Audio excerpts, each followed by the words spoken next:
an unbelievable week in the bond market. Is the search and the reach for yield over?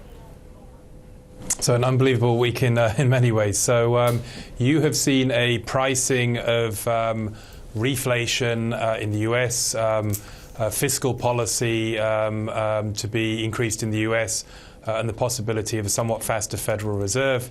I think that all makes sense. But at the same time, you have to say there's an awful lot of uncertainty in the outlook. Yes, it's likely that under President Trump we will see more fiscal expansion in the US, but there's a whole host of other uncertainties, including on trade. So yes, we've been expecting a repricing of risk premia, political risk premia, term risk premia.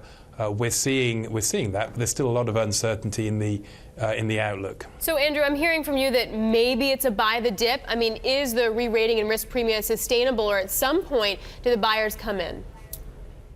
So you've shifted up the level, and you're seeing steepening of the curve. So both of those make sense. You're also seeing more compensation for inflation. So tips have done well. Again, that makes sense. You shifted up to a higher level in terms of the level of rates. We've been in a range of about 1.5% to 2% for the 10-year Treasury. So you've shifted up. So all of this is sensible.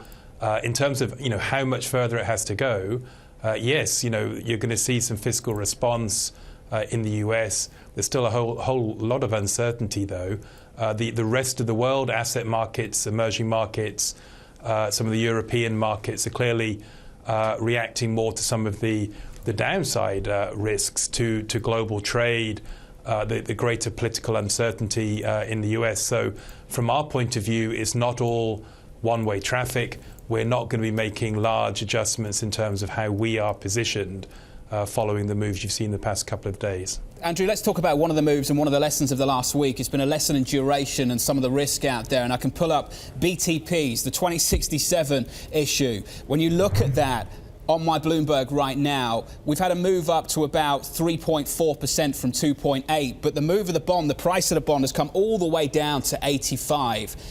A lot of people are going to have been taught a brutal lesson this week. And I just want to try and understand how some of the losses at the very long end of the curve are going to shape the whole of fixed income full stop in the coming months. So you've seen an adjustment in terms of BTPs, adjustment on the Bund curve, the Treasury curve, across curves. So yes, so that's happened. We have thought that the level of yields look too low. You're seeing some sensible shift upwards. And then we haven't had enough in terms of risk premium, term premia, so you're seeing a shift there. In the Italian case, more of a focus on the referendum. France has been really interesting the last couple of days, widening spread there versus bunds. I would just be careful about extrapolating this forward. Yes, we expect more of a fiscal expansion in the US, but it doesn't mean that you, I think, fundamentally change your outlook for the US economy or the global economy. If it was all as easy as electing Donald Trump as president, and then we would go back to much higher levels in terms of growth and inflation globally, that would be a surprise.